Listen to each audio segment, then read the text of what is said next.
So candidate number 1, please, Richard Rondel. Good evening, residents of St Helier 3 and 4. My name is Richard Rondel. I'm currently one of your existing 4 deputies, and I am seeking re-election because I want to work hard over the next 4 years to address some of the challenges that we face as a parish and as an island. 3 of the challenges that we need to address over the next term are protecting the environment, providing better housing with more open space, and ensuring that we have a sustainable population policy. Tonight, I shall be outlining my vision in respect of these issues.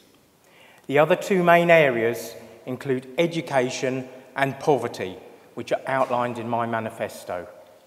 Firstly, however, I wanted to let you know that the last few years have been the toughest of my life. There was a time when I thought I would never be here to put myself forward for election again. I would like to thank you all for your support you have shown me. Please know that I am now even more ready to fight for you and to fight for a fairer Jersey. We need to do more to protect our environment. Whilst we need to deliver more affordable housing for young people, this shouldn't come at the expense of the environment. And we need to ensure that any development is done tastefully and with plenty of open space. As Assistant Minister for DFI, I fought for improved cycle tracks and more bus shelters. And the next government needs to continue delivering this essential work. The next island plan needs to make adequate provision for affordable housing. Not only is this essential to ensure our young people are afforded the same opportunities as us, but it's fundamental to deliver on housing if we are going to attract a sufficient number of young people back to the island to work and live. In doing so, we can reduce the need for large levels of inward migration and restrict the pressures on our infrastructure. In respect of population, whilst I support inward migration for essential industries, such as agriculture, hospitality and retail, this has to be sustainable. I've always supported a work permit scheme. The last Council of Ministers has not delivered on this. We were promised a population policy years ago, and we are still waiting for something to happen. Ladies and gentlemen, it's been a privilege to have served for you over the last 7 years. I consider myself to be caring, capable and committed to represent you over the next 4 years. If you agree, then I would ask you to lend me one of your votes on May the 16th. Thank you very much for listening.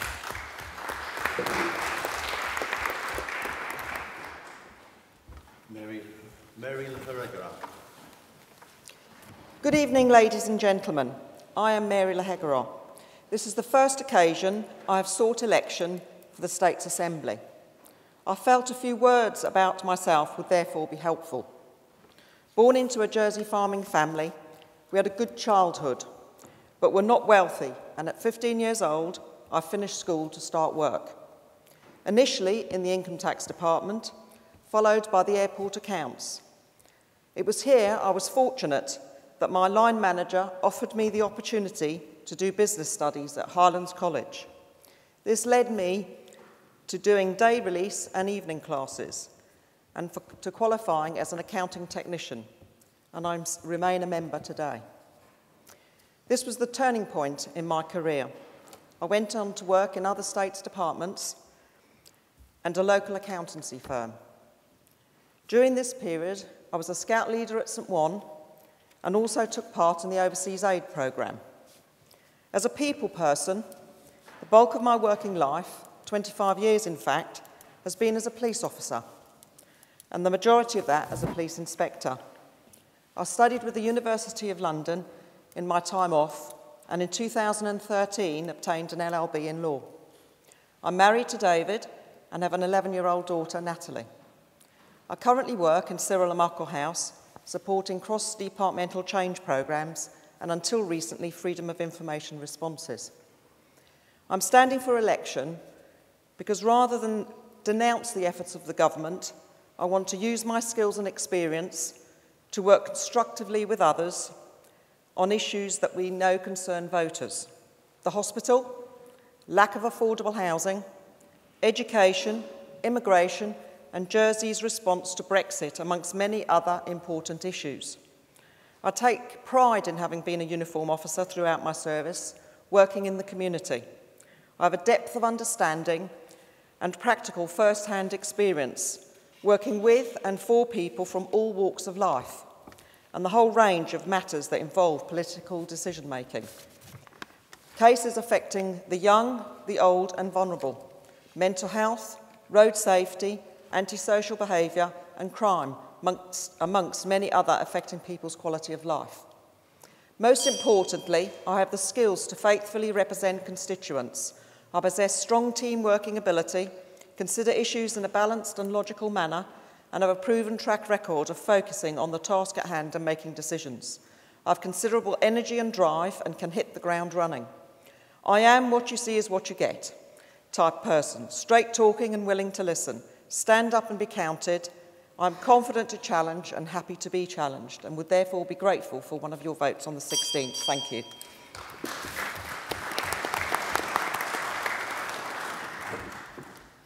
Mary Ayling-PHILLIP. Hello, ladies and gentlemen. My name is Mary Ayling-PHILLIP, and I'm standing for deputy in St Helier 3 and 4, where I have lived for over 40 years.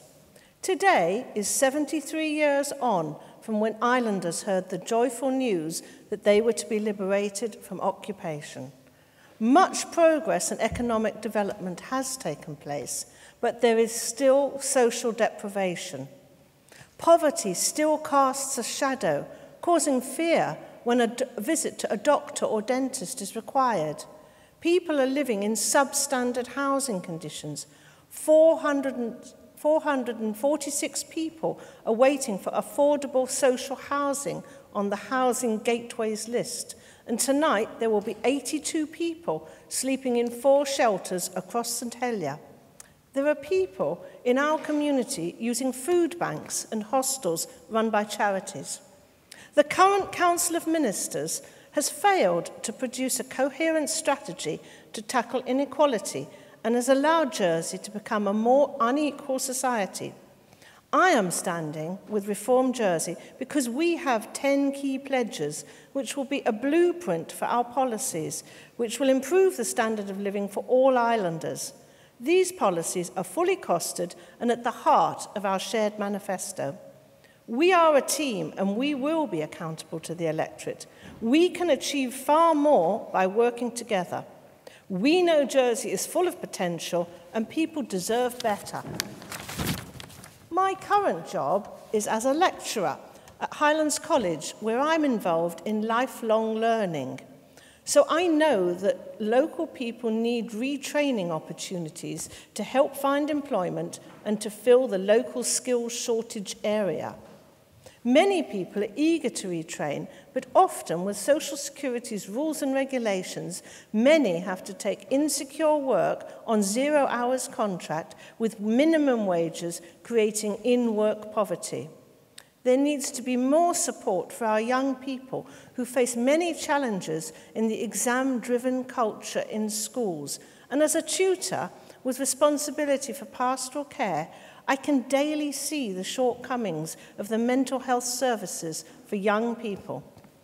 People are stressed. The work-life balance needs to change, so Reform will press for 3 weeks of annual paid leave.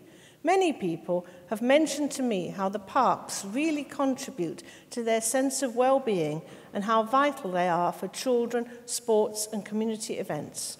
As a member of St Helier in Bloom and the chair of the West of Town Community Association, we have improved and extended green spaces within our district. If you want a change, vote for a change and vote Reform Jersey. Thank you.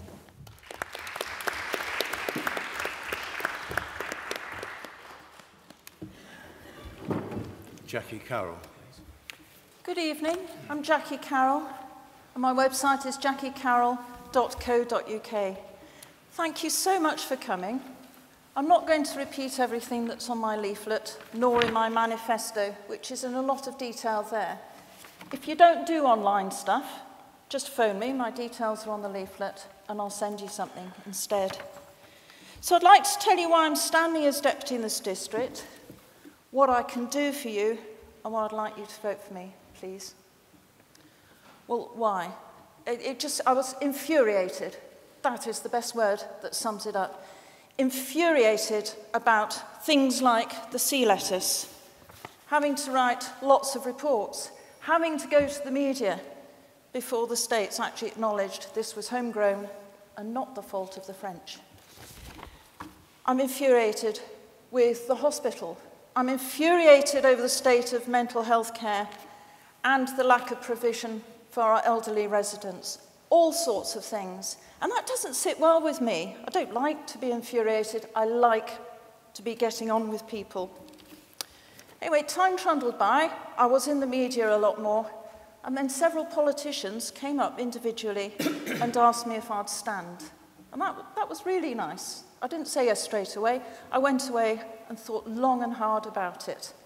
And I began to think, well, yes, maybe I could start effecting change from within, because I really like to share my knowledge. I don't hold it to myself.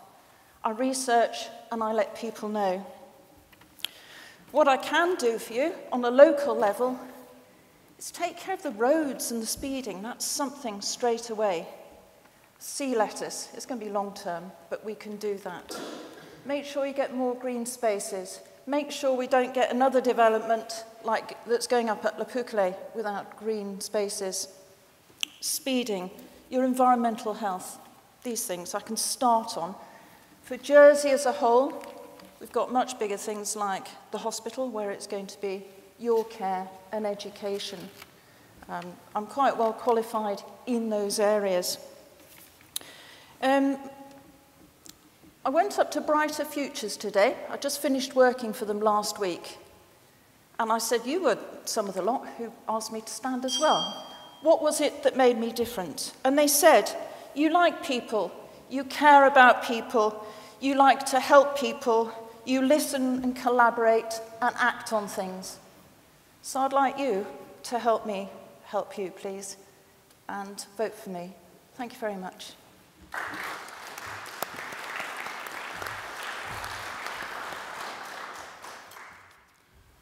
Steve AHIER.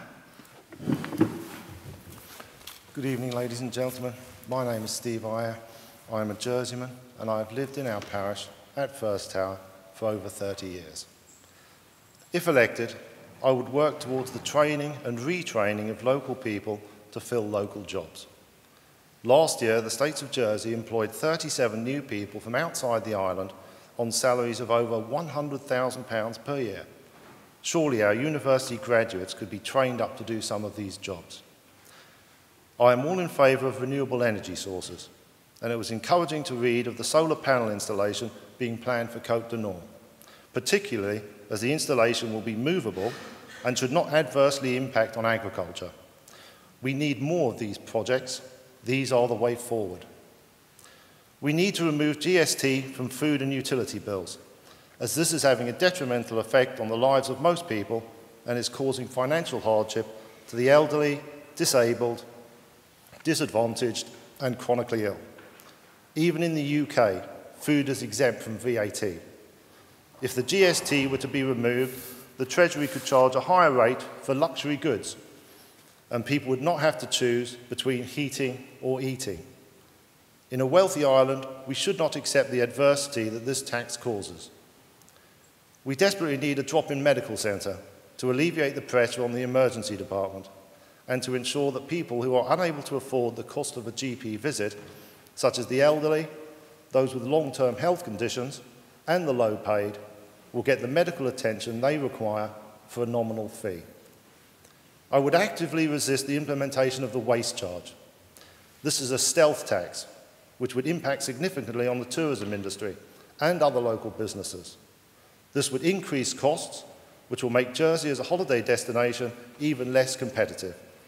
It will also inevitably lead to a waste charge for all households, which may result in environmental damage as fly tipping may be a consequence. The current hospital is not fit for purpose.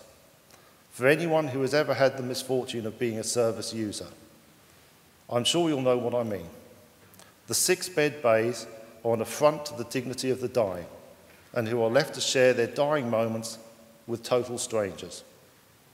These wards are also an emotionally troubling experience for the less seriously ill in the other beds, and of course for the friends and family of the terminally ill, who would rather their loved ones' last moments be private. In addition, building maintenance is an interminable disruption, sometimes beginning at 8 o'clock in the morning and continuing until 11 o'clock at night. We urgently need to get the new hospital up and running. Please vote AHIER for deputy. Thank you. Thank you. And Southern. Oh, sorry. Good evening. I'm Anne Southern, and I'm proud to be standing as one of the Reform Jersey candidates in my home district. I'm standing because I want to tackle the unfairness and inequality that exists in this district and in the island as a whole. I consider myself fortunate in that I had the ability, the work ethic and the support of my parents to go to university and pursue a satisfying teaching career. Others have been even more fortunate, and yet others are destined to struggle. Because we all start at different places in the race of life, we can never have true equality, but what we can create is equal access to education, to health services, to family life and to justice. We can provide a safety net so that all have dignity in their lives and exercise choice. We can ensure that children are not raised in poverty. Reform Jersey pressure to restore single-parent allowance has gone some way to alleviating that. We can provide workplace security by legislating against the abuse of 0 hours and short-term contracts. We can ensure that hard-working families don't have to suffer the indignity of claiming income support if we raise the minimum wage and encourage more employers to sign up as accredited living wage employers. Our policies are coherent and cohesive because not only will such measures reduce the income support bill, but will boost the economy as the lowest paid spend all of their money, whereas higher earners save it or spend it off-island. This is why reducing income tax for 95% of taxpayers while asking the top 5% to pay just a little more will not only raise money to pay university fees, but also put more money in circulation.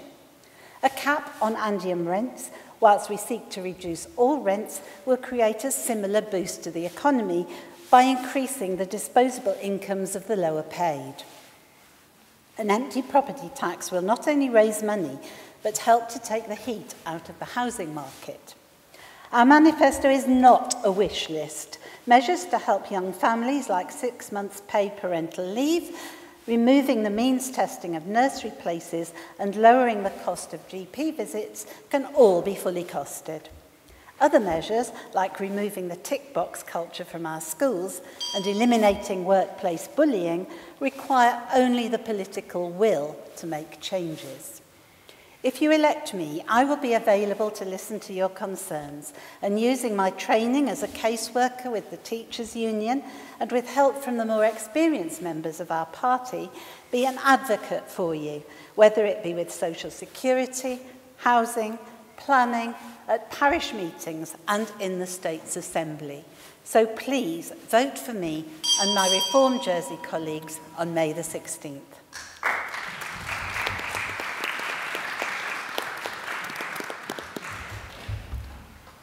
Julian Rogers. Good evening, everybody. I want to make the case that Reform Jersey is business friendly and that the business outlook for Jersey is optimistic. We have a well-promoted, well-regulated and well-directed finance sector. While there are occasional causes for discomfort, like the beneficial ownership issue of last week, the sector seems to adapt well to such difficulties.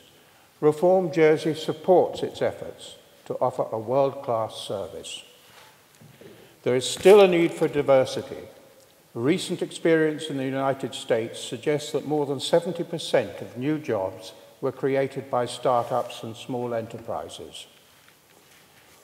That's why Reform Jersey pledges to reduce contributions on the employee side of Social Security for those who are self-employed.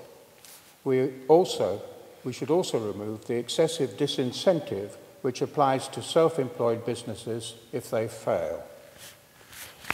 Over 7,000 active undertakings now provide 85% of our employment here. Some may be limited by the size of the Jersey market, but others, not just confined to the financial sector, have a truly worldwide reach.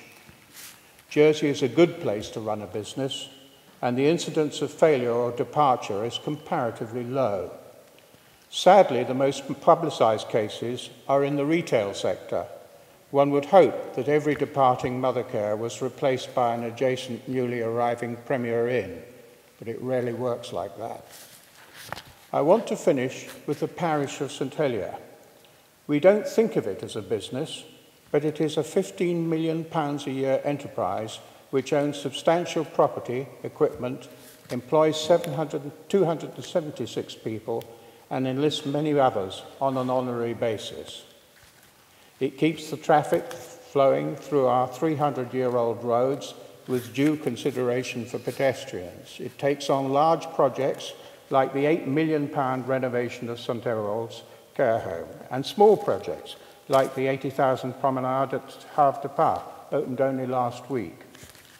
It encourages events and sets about making St Helier a vibrant place to live, to work and visit. Its parish assemblies are conducted with courtesy and consideration, showing that it is indeed possible to combine a large and fully accountable business with a democratic process. Many think the parish does a very good job and would like it to have the freedom to do more, possibly along the lines set out in the Reform Jersey Manifesto. I hope that, irrespective of your electoral choice, you too would support such a proposal. Thank you.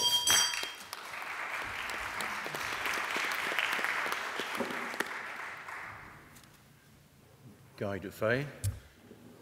Good evening. You've heard already a number of very worthy issues being put to you, but there is one issue that overrides absolutely everything else and it impacts on everything else. It's very straightforward. There are too many people living in this island. Many years ago, it was calculated that the sustainable population was 80,000. We smashed through that limit years ago, and we are still going at a rate of over 1,000 new residents every year.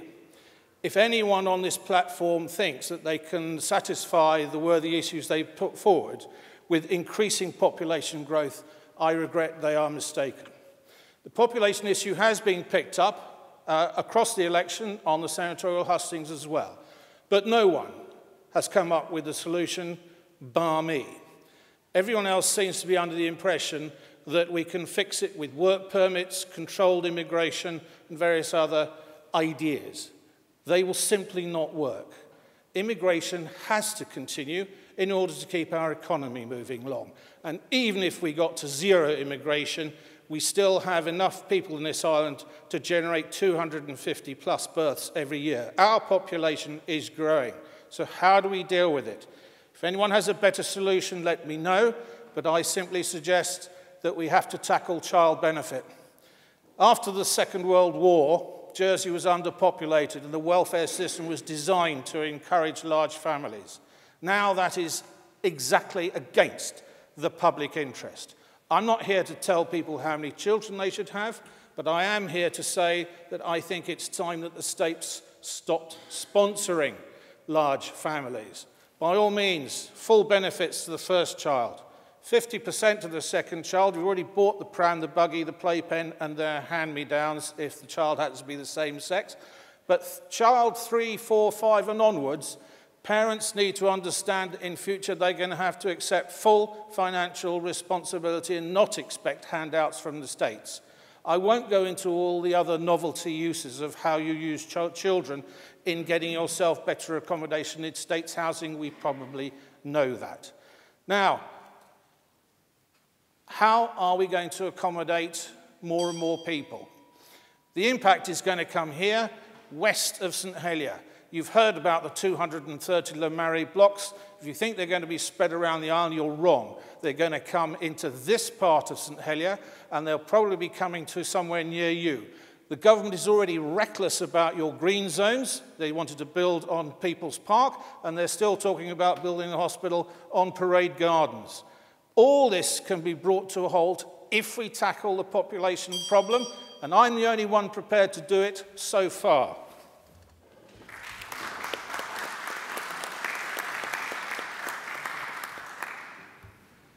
Mike Higgins. My name is Mike Higgins, and I've had the honour of being one of your deputies for the last 9.5 years. I will not go through my biography, as you can read it in my manifesto. Since entering the States, I've played a very active role in trying to hold ministers and civil servants to account for their actions, as was recently revealed in a Jersey Evening Post article about who were the most active and inactive members in the States. I was ranked the third most active member in terms of questions and propositions brought to the Assembly after Deputies Jeff Southern and Sam Messick. Now, I hate injustice, and much of my time in the States has been spent helping those who've been badly treated by States departments, agencies, and the legal system. Although the vast majority of civil servants are good, there are some who have gone rogue and are corrupt. These individuals have abused their positions, lied in court, or otherwise perverted the course of justice, and caused serious damage to their victims and their victims' families. I want these individuals brought before the courts to answer for what they've done. I also want to expose those who've been protecting them or have turned a blind eye to their crimes when credible and substantive evidence is in existence. Corruption is a cancer that has to be cut out of the public sector, for if it exists in one department, it can easily spread to another, and we'll all be the worse off for it. Our political and economic and legal systems are broken and are in need of a major overhaul. And if re-elected, I'll do my best to try and help repair them. I also believe that we've been badly let down by successive councils of ministers who haven't been acting in the best interests of the island or the people of Jersey. My voting record in supporting the ordinary man, woman and children of this island is second to none. I want a better society for all islanders and also to narrow the gap between haves and have-nots. We need to bring population under control, and I do believe that work permits can work. We need to adopt a fair and balanced taxation policy that does not penalise middle and low earners in our society. We need to upskill our working population and adopt lifelong learning, as for over the next 5, 10 or 20 years, some 45% of all jobs in the island will disappear through increasing use of artificial intelligence, machine learning and robotics, and it's happening now in the banking system. If you want a politician who's prepared to speak out and fight for your rights and interests, then please give me your vote on the 16th of May. Thank you.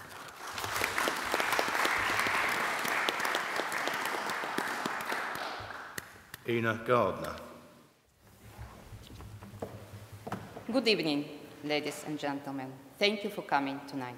My name is Ina Gardiner.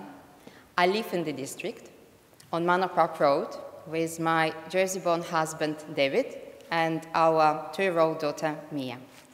I'm an independent candidate, and I have not accepted any donation towards campaign cost.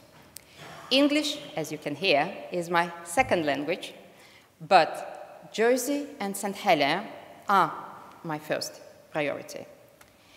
For the last 20 years, I have been international consultant improving efficiencies in global organizations such as Nissan, Zara, Cadbury parent companies. I've been asked tonight, and also once I was canvassing, what is actually you do? And after thinking, I give a simple answer. I join the dots and make things happen. Basically, I can see what are the needs, what's available, how it can put together and move forward. And I'll give you an example. Once I was canvassing at Lapukale area, I have been repeatedly asked for community facilities in the area. During the campaign, I had meetings with Jersey Sport, with youth service, with parish, with Centre Point. And what's happened, I found that Centre Points have unused rooms during the mornings. The senior youth worker is more than happy to connect youth and our retired residents. And Jersey Sport have funds that are allocated to communal exercise, but they don't have a space, that now we do have a space. Basically now we are well on the way of creating 2 new social clubs at no cost from the funds that are already available and were there, just needed to be connected and push forward. So it will be my mission to find more dots like this to connect and to make St. Helier community to thrive. Another example, I've been asked, once I was counseling, what's happening with the parking at Rouge Bouillon School? We need to come and to park. And I have requested and requested again, and now we have more parking than it was available, thought about before we started campaign. And I hope that this practical solution will help people to come, to drive, to park, and to vote on the 16th of May. I will fight for get a fair deal for St. Helier, to get equal representation and equal taxation. I will have regular surgeries. It's important for me to know what's important for you. What are your needs? You can find more information about me on inagardiner.com, and please consider one of your 4 votes for me. Thank you.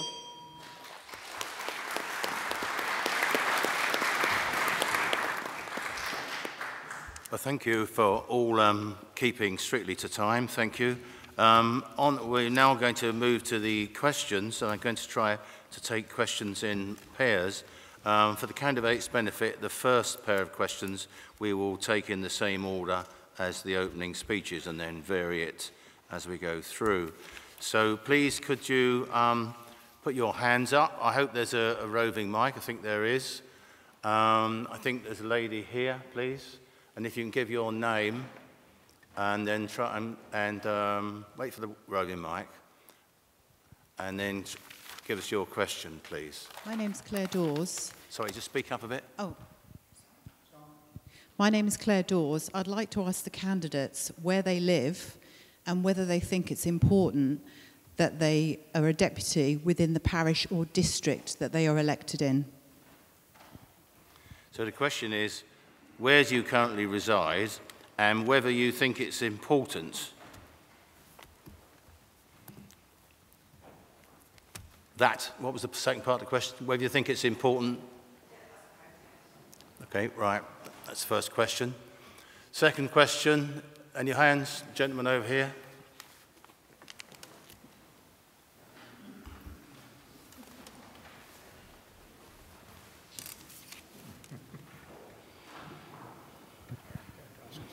Yamash Lewis Street. Can you speak up, please? Can you speak up? Yamash Lewis Street. Voter turnout in this district was only 32% last election, and with only 29% across town. What do the candidates think is causing mass voter apathy, and what do you propose to engage the majority of people who don't vote? So the question is, what is responsible for voter apathy? In the low turnover, is that what, the turnout? And your second part of the question? What do you do to put it right? Okay, well, those are the 2 questions. Is the candidate happy with those questions? We'll start, please, with Mike Higgins. Sorry, Richard Rondell. Beg your pardon, I've got the wrong list. Thank you, Chairman, and good evening. Thank you, Claire. Where do I live? I live now at Westmount, a new development by People's Park. It's quite an incredible development. There's nearly 500 people living there suddenly, but you do not feel the build quality is superb. There's green open spaces, over 200 cycle racks underneath, And to me, and it's an example of how buildings should be done in the future. It sits well in the location because it's got a cliff backdrop, so it doesn't spoil the St Helier area. Before that, I did live at Montalabby on the outskirts. The house next, it was officially Trinity, but the house next to me was St Helier, and I've farmed historically every field in the district. So you've got to have an important knowledge of the whole area. I do agree with that. Jan, good evening, Jan. Voter apathy, it's so disappointing to see that, and it's got to start with education in the schools, to try and engage young people to have an interest. But does that mean No, it's a warning. Just keep going. Oh, okay. Yeah. But it's so difficult with young people now. They've got so much on their plate. Social media can be an evil situation for them. Exams. You know, I've got a 15-year-old and he's struggling with everything at the moment. So thank you. Sorry it's not more fuller. Mary Hegerer. I actually live in St Martin. So you're probably asking the question, well, why am I taking in St Helier? For me, it's very different. I've spent 29 years of my working life in St Helier, and 25 years of that was as a police officer. So I know the streets of St Helier very, very well indeed, and so do my feet.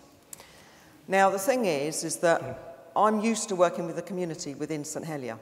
So for me, it was, as I said, very, very different. I've been involved in projects at First Tower in relation to youth disorder. I've had a lot of input in relation to licensing matters.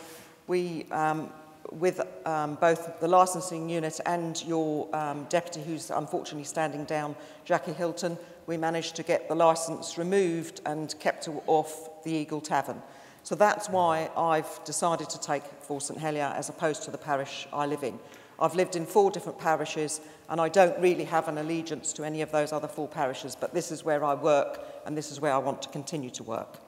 In relation to voter apathy, I've knocked on lots of doors, and quite a few people have said to me about, well, I'm not going to bother. I think the problem is that a lot of people now are disheartened with the government. So I think the thing is that there's going to be a lot of changes now with a lot of new faces. And I think it is our job, if we're elected, to get out there and start to talk to people, find out why there is apathy. Yes, we can go into schools, and I think we do, and that's why we reduce the age as well. That's the reason I think what we should do. Mary AYLING-PHILLIP. Hello. Yes, I do live in the parish. I grew up in the parish, and I've lived here, like I say, for over 40 years. I have a very good knowledge of what's going on in this area, and I am certainly attended a vast amount of parish assemblies. I would take issues that parishioners are concerned about to the parish, but also I would take issues to the States, should I be elected, on behalf of St Helier, and stand up for St Helier residents at different forums. I've been central to the campaign to Save People's Park, and I'm currently the chair of WATCA with others in the group. We have defended the rights of the residents. Low voter turnout, well, better candidates would be a start, more compelling policies, changing the voter registration system. Reform deputies did get the online registration set up, but we need online voting. I've been involved with the setting up of a theatre group through the GREF that toured schools just before this election by Love Theatre. Using mediums, I think that this was aimed at young people, that young people can relate to, that explained about voting because it's very complicated, and we need to do more within the education service, more for parents and more for teachers, so that there's full discussion about the political system in homes. Thank you. Jackie Carroll. My family hail originally from St Martin, was scattered all over the island now. I lived in Trinity. I moved out west to look after my mother when she had a stroke. She's better now, and I'm deciding where to go and live. However, I work in St Helier, and I've had a lot to do with St Helier, with the sea letters, with asbestos problems, with the hospital, with the waterfront development saga, with People's Park. I want to just make Jersey a better place to live, reverse some of the trends that we've seen. I do so much in St Helier. I don't do a great deal in St Brelard except paddle. I'm much more involved here. Does it matter? That needs to be up to you, really. But I will be around. Voter apathy, you're right. It's a bit of a problem. I think it needs to start in the schools. We need to be educating, bringing into our curriculum, changing it quite a bit, and talking about our heritage and our politics, and trying to get it in a simple way. I mean, I talk to adults about how it works, and people get a bit discombobulated, and I'm not surprised. Education throughout society and getting online voting, I think that's really going to help. Thank you. Steve AHIER. Yes, Jan, it is a very great concern, voter apathy. 32% in 2014, 40% in 2011 though. So it has decreased quite markedly, but that could possibly be because of the increase in the population. But so I'm absolutely in favour of electoral reform. We need a robust and well-contested political model to supplant the flawed, untenable system which we currently have. And this would obviously mean removing the constables. And I was fully in favour of the referendum results having 6 districts, which I think is truly the way forward. Should we have fines for people who do not vote? I'm against that. I know in Australia you are literally made to vote, but I do not think that is the way forward. We need more democracy, not less. Claire, I live at First Tower. I've lived at First Tower for 30 years. It's very reassuring that out of all the districts in St Helier, in this election, only 6 people do not live in the area. So it's a good turnout for St Helier. Is it important? Not necessarily so. I don't believe so. Thank you. Anne Southern. Yes, I live in Bellazan Road. I've lived there for 17 years, and before that lived at Le Clos du Mont. And I think it is important that we live in the area because we understand the problems of traffic and parking and overdevelopment in the area. Julian Rogers. Well, I live in Raleigh Lane in St Helier No. 3, which is the right-hand bit of the 2 districts. You want to know where that is? Think of the hospital at the bottom, narrow strip, cemetery at the top. We're in the middle. It is important to me, as I think you can understand. I'm an enthusiast for St Helier, but it wouldn't, I suppose, wouldn't make much difference which district of St Helier I lived in. The one thing that is noticeable is that there isn't actually that much green space. That's it for St Helier No. 3. And I think it would be very good if as the town expands and does new things, it's just brought in some land at the top where the pet cabin is, on the top of the hill there. And it's going to turn that into a park. More of that is highly desirable, and I'm in favour of it. Voter apathy. Reform Jersey has been a really excellent example of the use of social media in bringing younger people into being aware of the fact that they should vote, and I really hope that they do. It's a start. We need to be able to do more of it. Thank you. Guy Dufay. Well, currently I live in St Lawrence. I've actually lived in 9 of the 12 parishes. But as it happens, I spent my first 5 years just down the road growing up in Leggett Street. I then, when I was working at Channel Television, I lived next door to the dog cemetery down at First Tower. And when I was your deputy previously, I lived next door to the pet cabin and also on a farm further up in Montalabé. But I just want to say one thing on this subject. This election is not about addresses, it's about policies. And I don't think that where you live is particularly an issue. In terms of lower voter turnout, I really don't have a problem with this. It's only politicians who are getting worried about whether they'll be re-elected or not who have problems about low voter turnouts. Quite frankly, I'd be quite happy with low voter turnouts because generally those people have taken the trouble to read manifestos, have taken the trouble to turn up to the hustings. And if it was just the 50 of you and the other batch we had at the last two hustings who were the only people who turned up to vote, I'd be quite happy with that, because at least you knew what you were voting for and why. Mike Higgins. I've lived in the district for 41 years, originally at Royal Crescent, then just off Queen's Road at Mount Edgecombe, and for the last 36 years on St Albans Inner Road itself, just near the Bellazan junction. Do we actually need to have people from within the parish, within the district? I think it helps, but it shouldn't rule people out. I agree with you. It comes down to the caliber of the people who are going in the States to represent us. However, if you do live in the district, as I did, you have experienced the smells and odour from Bellazan when the chimney was belching out the rubbish and the sewage smell, and you shared that with everybody else in the area, and it makes you even more committed to seeing something done about it, including traffic on St Albans Road. We're trying to get 4 crossings, new crossings on that road, try and reduce the speed limit. It is a death trap, and you take your life into your hands every time you cross that road. As far as voter apathy is concerned, how can we improve it? Get decent, honest politicians, not people who are going to say one thing to you to get elected and then do the opposite when they get in.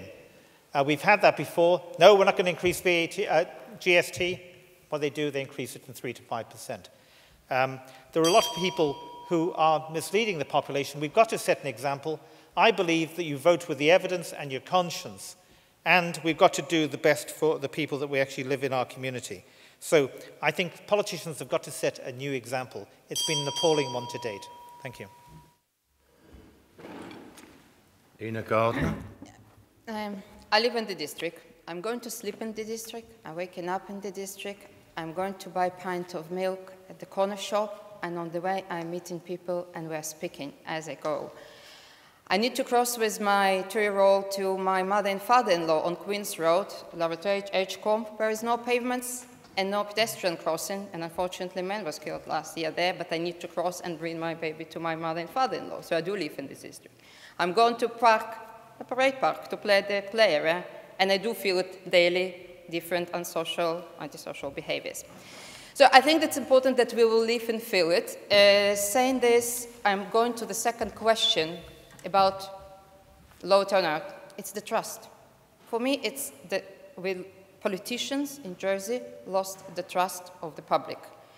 And if people don't want to get engaged, they don't get involved, they don't care, they don't contribute, they don't want to be part of the community. It's the roller coaster that we need to stop. We need to reinstate this trust.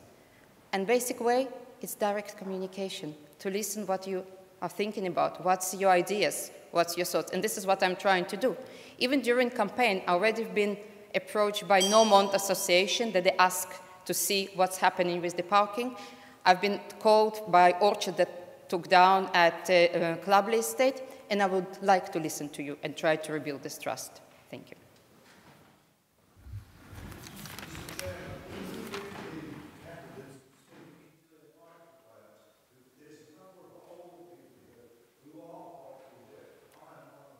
Well, thank you for that comment. I'm sure the candidates have taken note. Obviously, we will try and make best, because I don't think there's a hearing looping here, is there? I don't think. But anyway, for candidates, when they speak, they may just lift the microphone up a bit closer. So the second batch of questions for the candidates' benefit, they will be answered by candidate number 6 and Southern in that order. So no hands over here, because I've took questions this side. No, okay, so I'll go to Bob, please. Good evening, candidates. Good evening.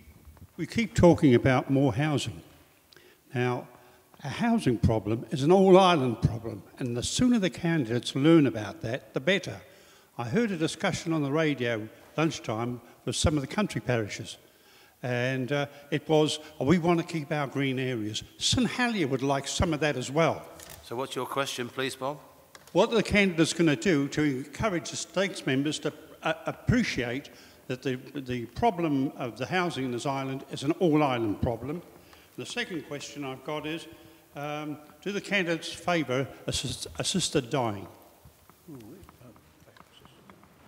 That's the two questions. Yeah, I think you've got two questions in. I'll come back to the second question, Bob. I think I saw a gentleman there to your right. No, behind you. Gentleman there with glasses. Yes, I think you raised your hand first. My question is the hospital. None of the public have really been questioned as regards to where it should go. A lot of us all now think down the seafront. Other buildings that have come up and suggestions, the state's members take no notice whatsoever. Now we've got a building, the other side of the road here, which was offered to the states for housing and could do for an extension to the hospital. No, they're going to knock down Wesley Court. And your question, please? My question is, why don't the states maintain their properties far better than what they are doing? Wesley Court doesn't need to come down. This one can come down because it's offered and it's already falling down. So your question is not about hospitals, it's about why don't the states maintain their buildings properly, is that it? So we've got two questions there.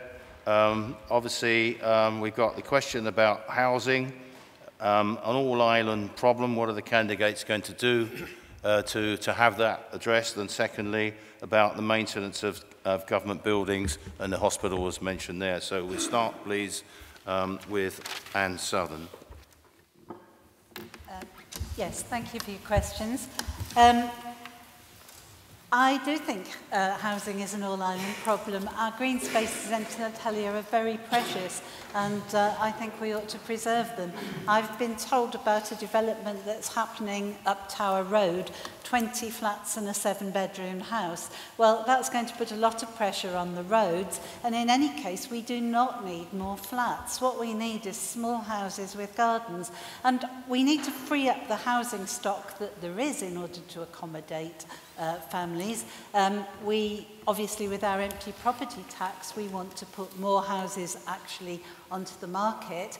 But I spoke to at least 2 people who've got good-sized family homes, and they would like to move out into a smaller place suitable for them as older people, but they don't want to move into flats. They want small houses with gardens, and they should be built somewhere, but not in St Helier. On the other hand, I wouldn't like the farmers to think we're coming after their good agricultural land. There must be brownfield sites that we can build on, and that's what we should be looking for. In terms of preserving the housing stock, I absolutely agree with you. It just takes the public buildings. It takes the political will to do it. And I think that we need to consult the doctors and nurses about the site of the hospital, because if they're not happy with it being rebuilt on the current site, we should think again and quickly, because we don't want to waste any more money, and put it on the waterfront. Thank you. Julian Rogers.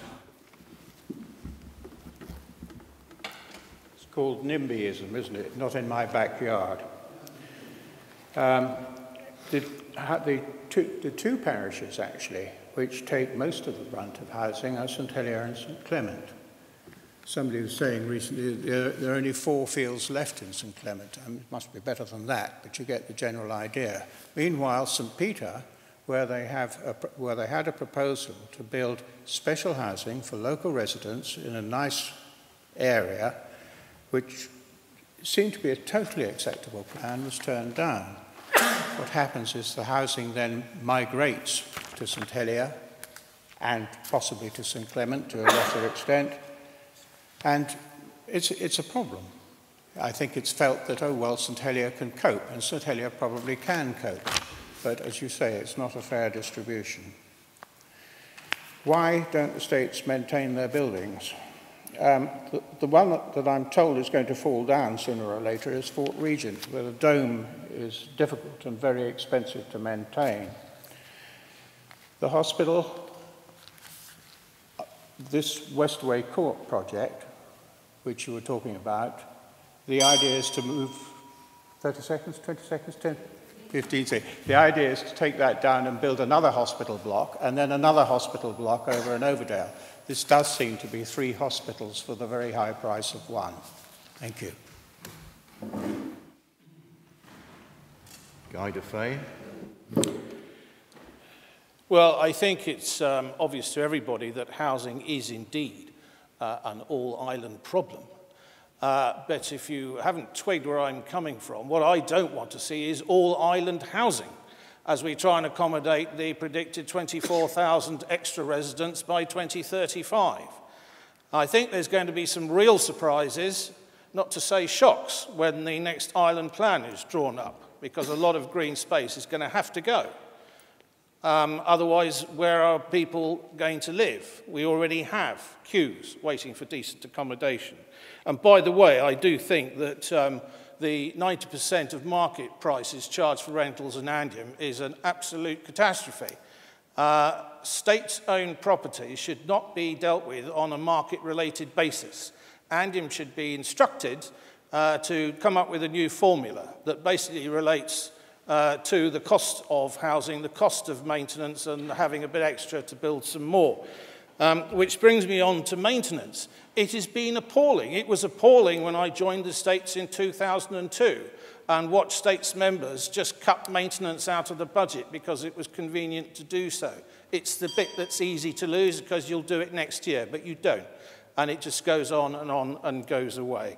I can assure you I take a very strong line on fiddling budgets, and maintenance is going to be a priority should you elect me.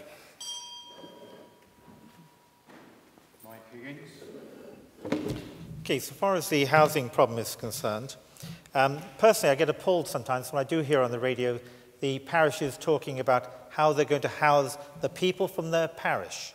They want to keep people there. What about all the other people who deserve housing in the island? It is an all-island issue, and it should not just be for the country parishes to bring the children of people who lived in the parish previously. I see it as a form of discrimination. Now, we need housing for all and all over the island, and it isn't just flats, it's 1, 2, 3, 4 bedroom houses. And one of the reasons people don't move out of larger houses, believe it or not, is they may, in some cases, get less money than the flats that they may go into and downsize. The cost of housing is criminal, and part of it is because of buy-to-let. We have people from outside the island who are buying up properties as an investment, 8% return or more, better than they can get from a bank. And what are they doing? They're forcing up house prices and they're forcing up rents as well. We need to stop it. And also, some of our wealthy residents are also doing the same, and we need to look at that and deal with that problem. Now, so far as the states, why don't they maintain their properties? We've got an appalling record. Former Senator Terry Lamand, when he was a housing minister, gave £26 million a year to the Treasury to go in their funds. They didn't spend it on repairing the houses, and that's one of the reasons we had to borrow hundreds of millions of pounds from the capital markets to repair them and also to build new ones. There's got to be another way of doing it. Thank you. Ina Gardiner. Chair doesn't move here. Affordable housing is the big and not easy question, and everybody talks about it. I think it's clear that every family deserves affordable house to live. More, every family deserves affordable and decent rental accommodation to live. And every child should sleep in dry and warm bedroom. It's clear. Now, I think I support Affordable Housing Commission because there is more than one solution available how to sort out this problem. We need that residents, government, accounts, lawyers, property development will sit together and build proper plan, not one development here and another development here. What our housing needs will be in 10 years' time, and how we are spread around the island, keeping St. Helier green spaces and having some housing out in the rural parishes. So I can see that it should be done, proper thinking and proper strategic plan put together for sort out affordable housing question. The question was about the maintenance. I haven't been in the state, but saying this, if you would like to think how I would look as a politician, maintenance should be done, but when maintenance starts to eat the money, we need to sit and build something new. Every building has an age of living.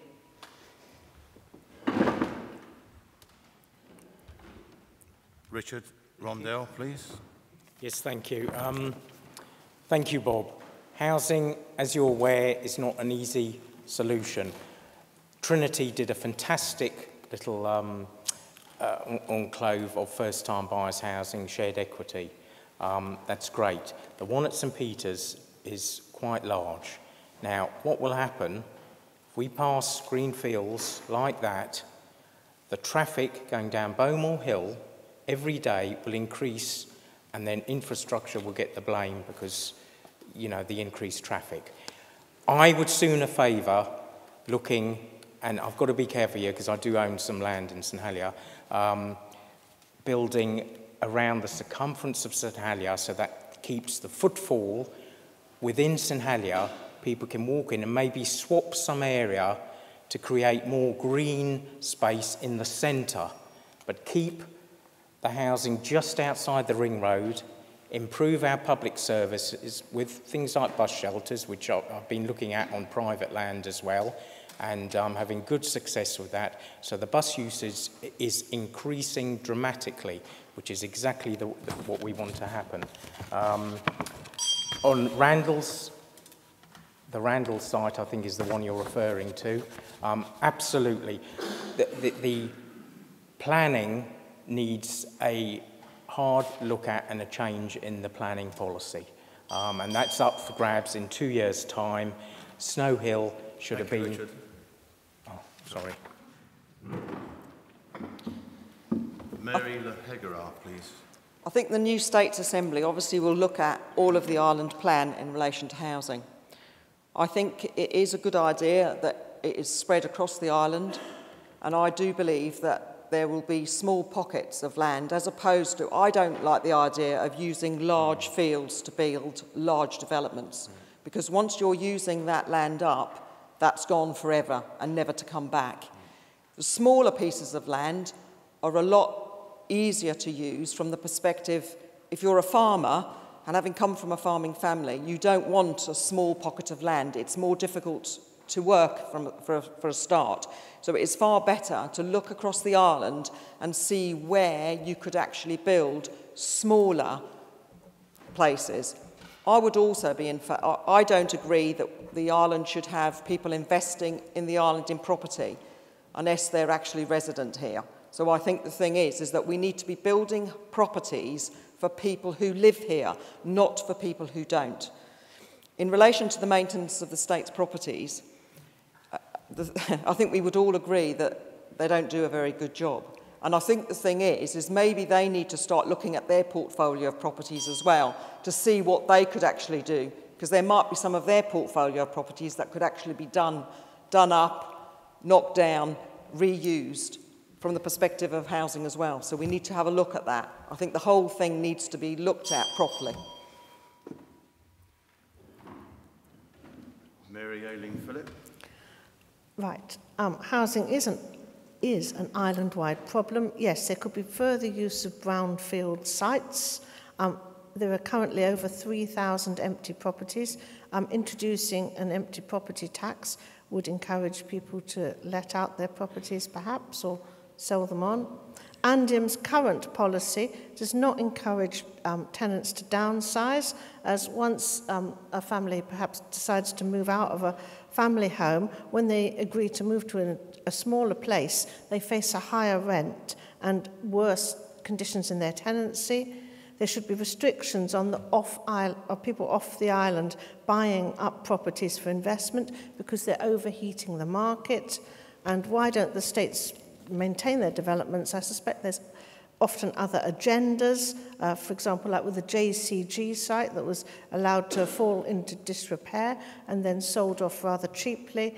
The same could possibly be going on with St Saviour's Hospital site and Fort Regent. I think there needs to be far more joined up thinking between planning and Jersey Property Holdings and much stricter regulation on these bodies. Thank you. Jackie Carroll. Those two questions go quite nicely together. Is that loud enough? Can you hear it? Yes. I'm with the others on restricting selling houses to people who don't live in the island. We not only need the houses, we need houses that are fit for purpose. I saw a house the other day where the lady washes the walls every single week, and every single week, by the end of the week, there's a thick layer of mould all over it, all over the walls. She sees no way to go, because there is nowhere to go at the moment. I don't like the thought of there being more buildings like there are just outside JCG, going up La Poucalais. I think you take your life in your hands going up there. With the building maintenance, I have no idea why they're so bad. JCG, for example, was, everyone left there in 1999. It took that long for something to be done, although it was meant to be done straight away. It seems to be that the people with the portfolios, Ports have got some and other Quangos have got some, and they're all divided up. They don't seem to have checks and balances and accountability and long-term goals.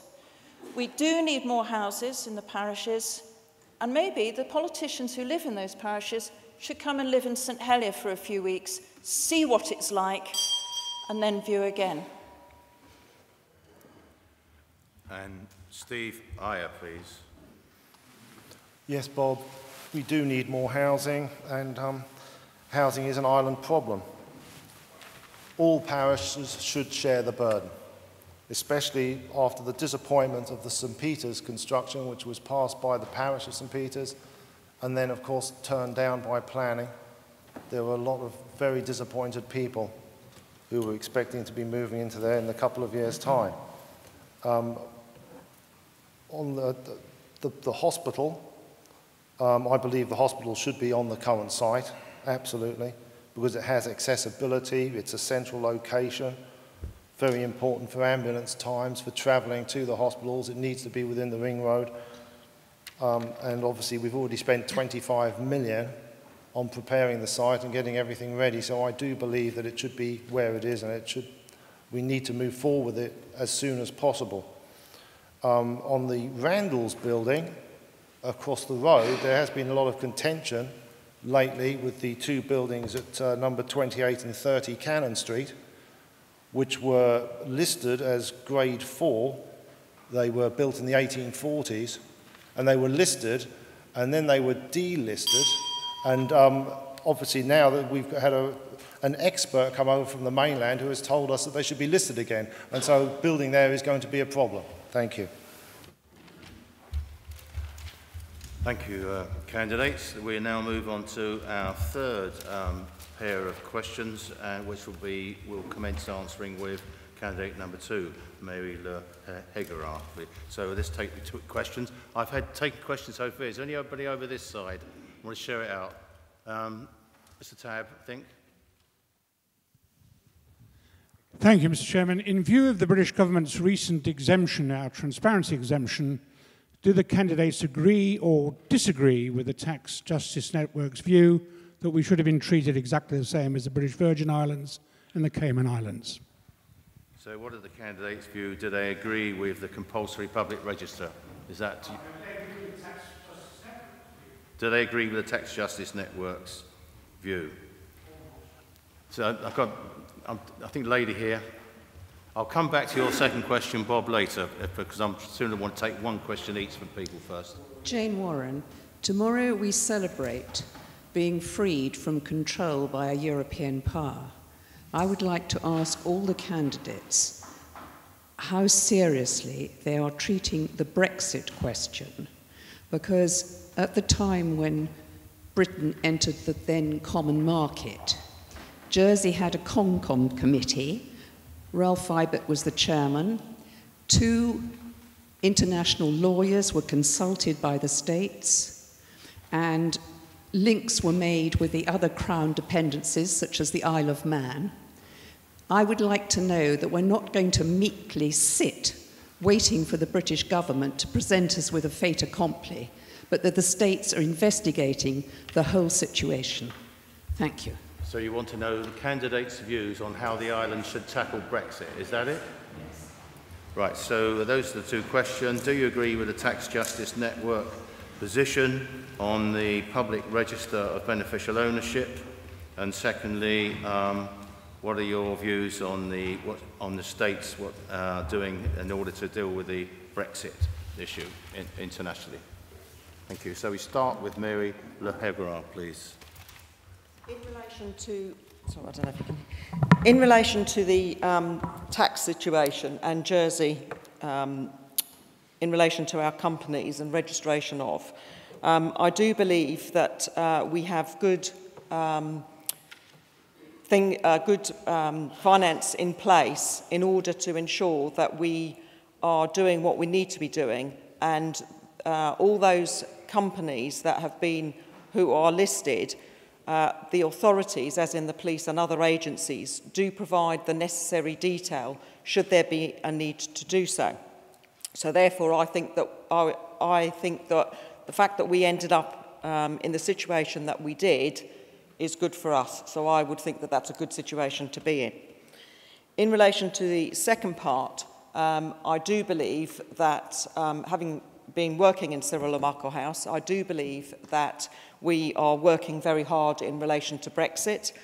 And I think that there is a need for Jersey to make sure that we stay aligned to the UK, but also that we also make good contact with the EU and the world global markets as well. Because I think we can't just rely on one source, we need to be across the board. So we need to make sure that we're world globally in sync, but also in relation to Europe as well. Mary AYLING-PHILLIP. Hello. No, I think that the Crown dependencies have a different relationship to the UK government, and our London office needs to step up its activities, lobbying and representing Jersey's interests to the UK government and to the Whitehall civil servants. With the Brexit question, I do remember all the negotiations that Ralph Ibert did when they arranged to get Protocol 3. We need to keep the basis of the Protocol 3 arrangements and enhance Jersey's position, perhaps by making other arrangements with small island states such as Malta, Gibraltar, and make common arrangements through them, and also to increase our representation as the small islands communities to the British government. Thank you. Jackie Carroll. Not yet being in the States, I'm not privy to a lot of the facts and figures or why they've done this and why they've done that. But in terms of Brexit, I think we really need to maintain as many links as we can with mainland Europe and what is currently Europe over in the UK. We do need to be putting across our arguments a lot better in London, both from the Brexit point of view, saying that, hey, we count and we count a lot, and also from the tax point of view, saying, look, you know, we're a good place to come. As far as I know, we're actually very transparent. If we're not, then I would really like to know why we're not. Why are we being threatened like that? According to the JP and other news outlets, over this past year, we've been whiter than white. So something's not quite right, and we need to find out what it is. We want to talk to Guernsey and the Isle of Man about what strategies they've got in terms of the tax and in terms of Brexit. I think with the tax, though, I think we had a reprieve But we've got to be on the lookout for another attack and have our ducks all in order. Steve Ayer. Do we need a tax network review? This may be possible in the forthcoming assembly. I'm certainly willing to consider it if it comes up. Obviously, we are a Crown dependency, and we deserve our independence, and any decisions that we make obviously will have to be passed through the UK government. But we are technically not part of Europe we weren't part of Europe in the first place. So the fact that Brexit is being pushed upon us may not be such a bad thing. We need to investigate the possibility of, well, do we need to investigate the possibility of independence from the UK, which I presume is what your question's leading to? No, it wasn't. Oh, I beg your pardon, sorry. Obviously, this is not the way forward in my eyes. I think we should retain close links with the UK, and hopefully breakfast will pan out as best as possible. Thank you. And Southern? Yes, beneficial ownership has been imposed on the overseas territories, but not the Crown dependencies, because obviously our constitutional relationship is different. Jersey has a different position. But if we do take secretive companies from the overseas territories, I think we could be a pariah in the world. So we have to be very careful about this. We do have a register of beneficial ownership. It's not public. And we need to discuss this situation with Guernsey and the Isle of Man and together look at how we can meet our international obligations. In terms of Brexit, yeah, we're really quite dependent on what the UK does in finding the way forward, and it is a bit of a mess at the moment because we're not sure just what's going to happen, whether we're going to be in the customs union or not, whether we're going to be in a free trade area or not. Jersey certainly does need to look at its interests by forging relationships with other...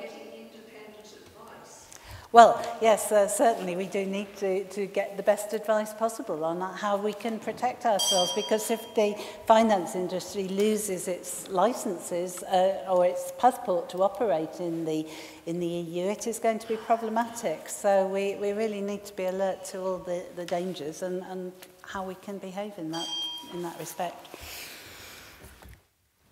Julian Rogers. Thank you. Well, the reason why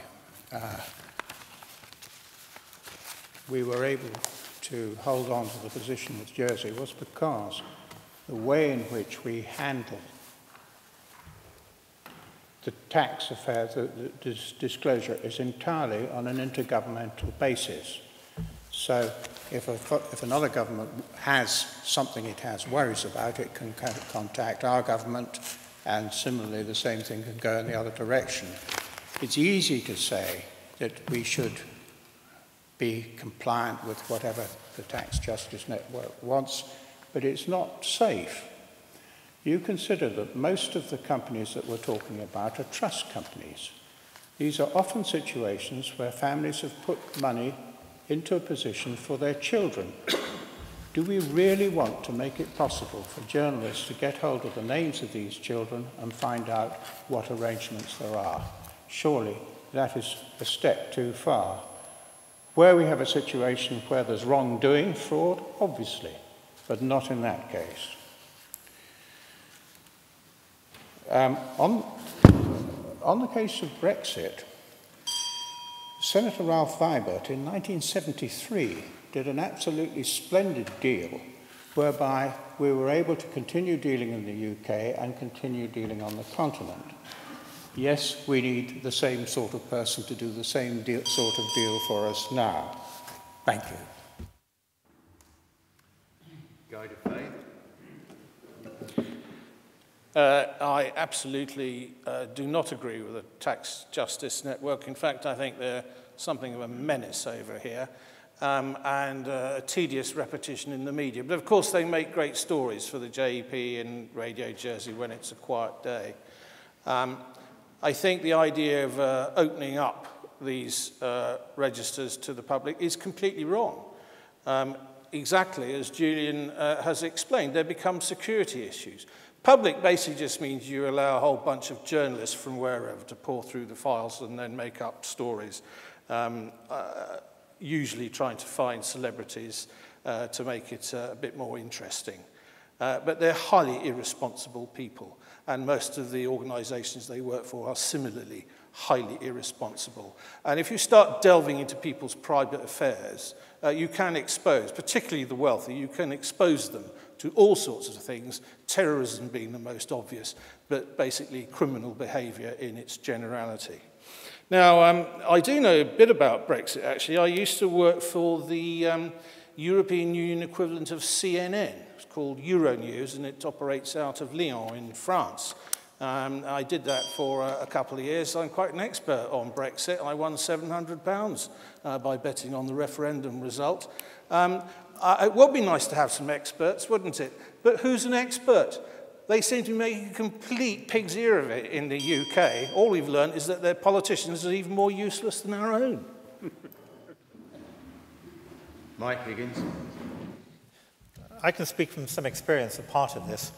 At various times when I was with the Jersey Financial Services Commission, I ran the company's registry. And I can tell you we had 33,000 companies, the vast majority of which were investment holdings and property holdings. The reason this has come to a head is because 90,000 properties in 2 boroughs of London are owned overseas, and a lot of them through countries like Jersey. And they're saying that 45,000 of these companies are owned by the Russians and others with sort of illicit funds. I can understand they're wanting to delve into them, but we don't give our registry up easily. We have to, our register at the moment is available to external authorities if they believe there's been a crime or various tax actions gone on. That's fine. We could have a public register, but only when everybody else does so. If we give it up and make it public now, the business will go elsewhere. It'll go to Liechtenstein or to Delaware in the United States. The Europeans and the Americans are hypocrites when it comes to this particular thing. They hide information. We have tried to be as transparent as we can. What I will say is it will come. We will have to do it, but we have to fight and make sure there's a level playing field all round. Brexit, we have a problem. We don't know what's going on. The UK don't even know themselves. It's very, very difficult to deal with a situation like this until we have more information. However, we are a minnow, and we do need the help of the UK. Jersey, over the years, has benefited from a veto. We won't have that. Thank you. Ina Gardner. Can you hear? Yeah. When I first came to Jersey, actually I decided to open small local business. And as a foreigner, I needed to go through all possible compliance to assure the local authorities that here the business, valuable business, and it's okay. So I do think that Jersey has very good standard of compliance. We do have all necessary laws in place to run financial services, and we do have our constitution, and I do think that we need to keep our own independency in to decide what's important and what's in interest of Jersey people and Jersey finance. So I agree with the people who just spoke before me. Regarding the Brexit, I did have a meeting almost for an hour because I did want to question what's happening about the Brexit. And apparently it has been said very clearly to the UK. We are listening, but we do have our own decisions to make, and we can create laws which will protect us. For example, we need to protect our agricultural relationship with France. For example, we need to protect our fisheries. So it's pretty under control from whatever I experience, and it has been clear we do follow, but we do have our own right to decide. Thank you. Richard Rondell, please. Thank you. Tax Justice Network, I absolutely concur with the comments of Guy Defay. I think we've got to be very, very careful on opening up, but there is the ability to give certain authorities the information now, but not to all and sundry. And I think that's the way, unless everybody else does the same thing. So we cannot be singled out. In terms of Brexit, I believe the island is doing a huge amount. They've got a dedicated area at Cyril Amoko House dealing on a daily basis with Brexit issues. Nobody can predict what's going to happen. We need to keep a constant dialogue with London, with the MPs, as to what's going on. And I do commend Ian Gorse this week for downing tools and going over to explain further our situation. And I do believe Jersey is actually one of those that is leading the way to open and transparency, and that there is a lot of negotiations taking place. We're liaising with every jurisdiction Crown dependency, and that's vital, and independent advice is important as well. Thank you, Richard. I think we're going to move now to our fourth pair of questions, which will be the answers. We'll start with candidate number 7, Julian Rogers. So I want to try and take some questions from the back, because I've taken them all from the front. Yes, we can, but I'll come back to that second question. Lady there.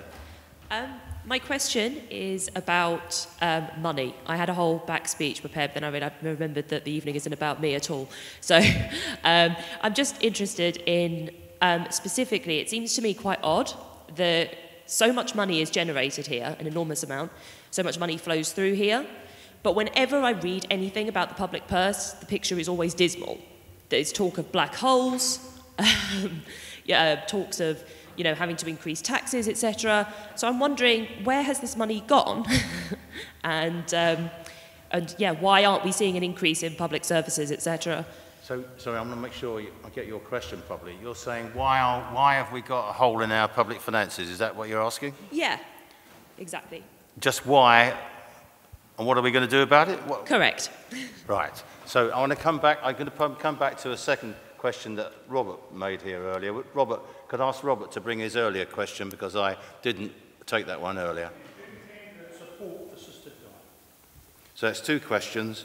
One on the island's public finance, and how did the island get in the situation of a deficit, a structural deficit, or if that is the case, in our finances, and also what are the candidates' views on the issue of assisted dying.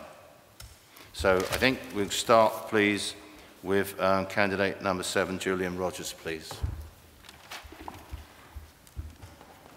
I can mention their names because it's been well published. I think every one of us must feel sympathy for Mrs. Tupper and her daughter, and every one of us must admire their courage. We can also appreciate the nuance of the fact that if you have to go to Switzerland to be assisted, you then have to go when you're fitter than you would otherwise be. So in fact, your life is shortened by the process of taking this sort of service outside the island. There is one thing that we really should do if we are contemplating this sort of legislation or this sort of change. Obviously, we need safeguards. Obviously, they need to be written into law. But this is a case where we need to cooperate with the other islands so that we don't have a situation where Jersey has one attitude to this and Guernsey has something else. So, cooperation across the islands, good safeguards, but in general, I certainly approve. Where's all the money gone, you asked? Well, we're a low tax, high spend economy. We tax people as little as we can. We have taxes which are applied late, for example, the tax on retailers and so on. So we try and think up extra taxes, but it's never enough money. So we don't earn enough money, but we don't spend it. We don't spend as much on welfare as we might, if you see what I mean. We haven't got it, so it goes. Thank you. Guy de Fay. Well, coincidentally, I was exchanging emails with Tanya Tupper only this morning, and I think the situation of her mother is desperately sad, and she was telling me how many months it will be before her mother has to go to Switzerland. I favour assisted dying, and it was only recently I recall a scene in a war movie called Fury about people in tanks, notoriously dangerous machines, in fact. And in that movie, a tank is hit by a German shell, and the guy comes out the top. The thing is in flames, he is in flames, and he pulls his gun out and shoots himself in the head. Well, that's suicide.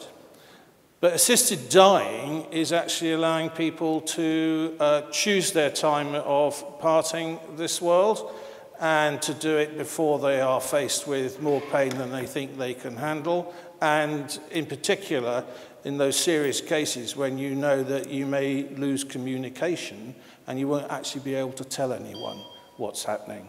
As for the money, well, you probably know all our public services cost a lot, and we're right in the middle of a massive review to see how we can sort all that out.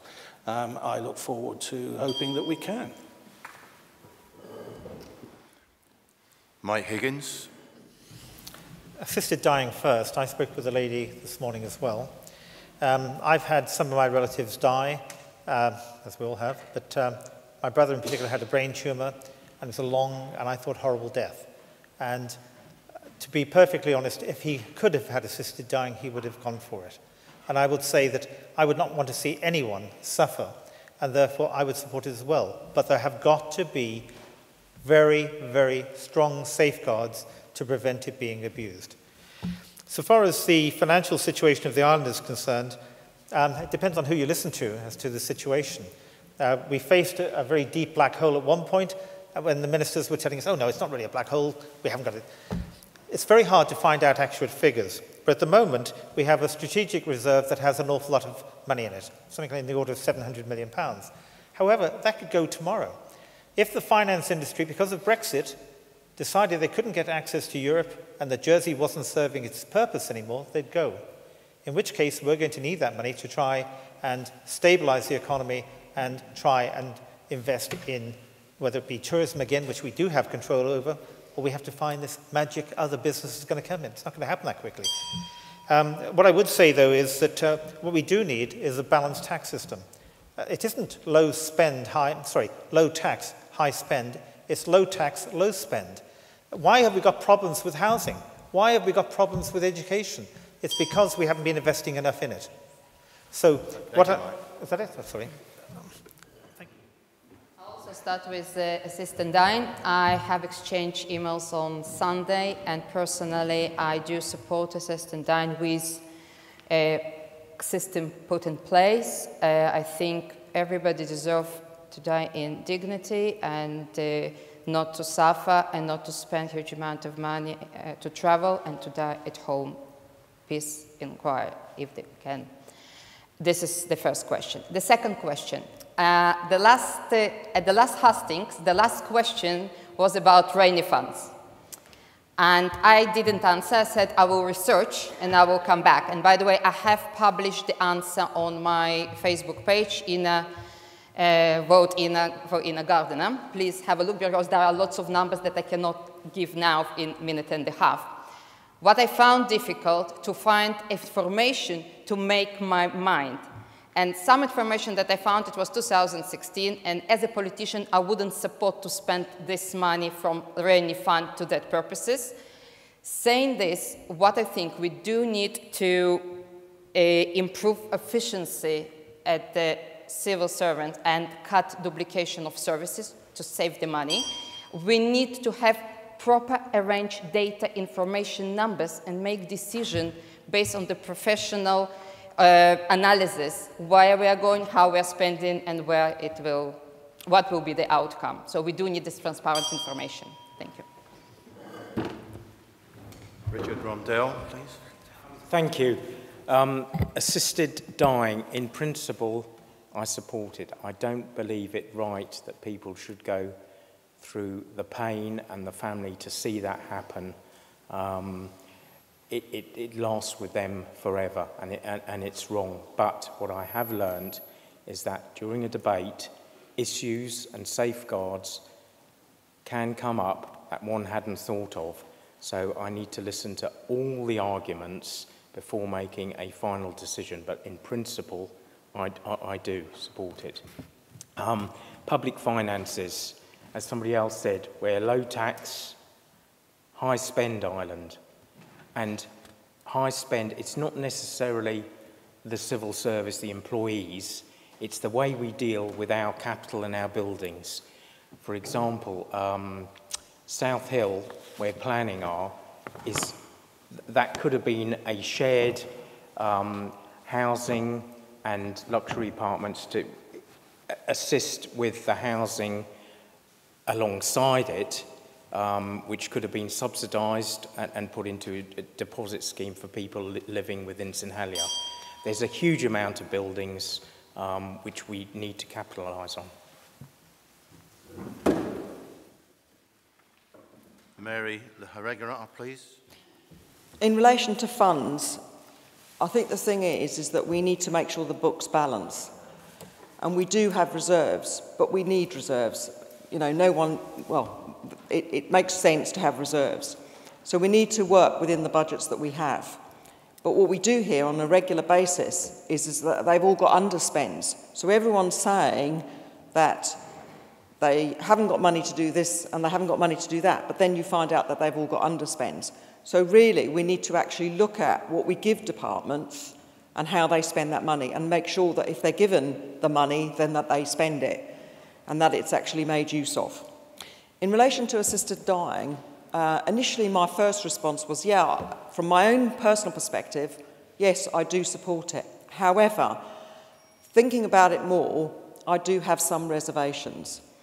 Having spent a long time in the police, you do see some very vulnerable people. And this is where my concerns would lie. Because I would want to ensure whatever legislation was passed, that all the population were actually taken care of. Because there are a lot of people that have mental health issues, Alzheimer's, all sorts of different illnesses that I would really want to make sure that whatever I agreed to, that those safeguards were put in place. Mary AYLING-PHILLIP. Where's all the money gone? Well, one thing is bad decisions by the Council of Ministers, lack of due diligence, for example, wasting 26 million on the hospital saga, overuse of consultants, and general lack of following guidelines and procedures, so better regulation within states' departments. Secondly, because there are so many people on low wages and paying high rents, there's a lot of in-work poverty, and taxation money is being used to make up the shortfall to landlords. With the assistant dying, I think that it should be allowed, but I do think, as others have said, there should be safeguards to ensure that perhaps someone in this position doesn't feel that they're a burden, or that there could be bullying by family members perhaps, or other people. So I think that doctors and social workers would have to play a part to ensure that decisions are made freely. And I also think that it is something that really we would only want for locally based people who are known to doctors here, so that it wouldn't become a tourist destination, whereas places in Switzerland have for dignitas type people, situations. Jackie Carroll. With the public purse, I think much of it is due to inefficiencies. One department not talking to another. Many projects got loads of people on them where they only need a smaller team. We really do need to be looking at these and having tracking, goals, checks and balances. Presumably, these will all be taken care of in the next review that we've got. And I look forward to seeing these. It seems at the moment people can just go and spend an amount, thrust it over there, and they're not really followed up on. And then, of course, we've got the hospital fiasco and other things where just a profligate amount of money has been wasted. Of course, some of it was fine, but all of that money? I don't think so. And that could have gone into the projects that were being talked about.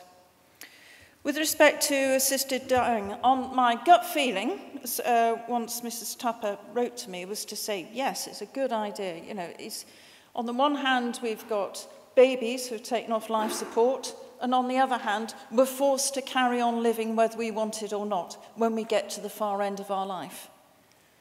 But I don't like to decide anything until I've really looked into the facts. We need to look at the data. We need to think, who will do it? How are we going to recruit the people? Where will the building be? What have Guernsey decided yet? How does it work in the countries that have done it? Steve AHIER. Concerning assisted dying, I would be willing to support a proposition with informed consent for people with terminal illnesses if the proper safeguards were in place. Next year, in 2019, there will be a vote by physicians in the UK on this very subject.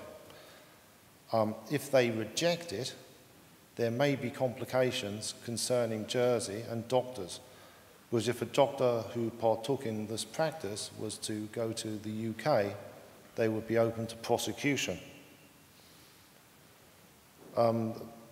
With reference to the public black hole, there is room where we were supposed to have had a public black hole. I'd imagine that public spending could be the problem, because in 2009, public spending was 616 million, which was just after the crash and the beginning of the recession, and yet in 2016, public spending went up to 820 million. So that presumably is where the money has gone. Although we still seem to be in a recession, if you look at the empty shops throughout St Helier. And there was a supposed shortfall, but at the end of the 27 year, there was £25 million excess, which was redistributed, and some was actually put into the strategic fund. Thank you.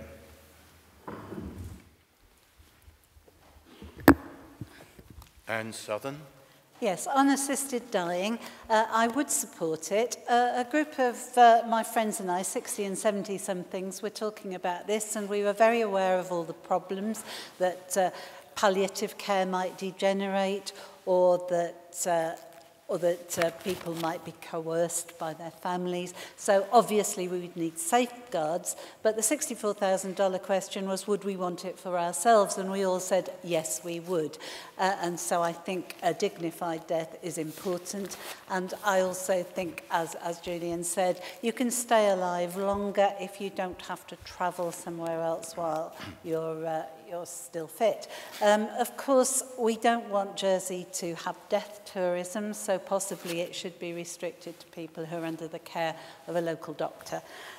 Where has all the money gone? Well, with 010, which we had to actually adopt in order to keep in company with Guernsey and the Isle of Man and not lose our brass plate, companies that were bringing in quite a lot of revenue from our accountants and lawyers, we had to have that system, but it meant money was transferred to, well, taxation was transferred to personal taxation.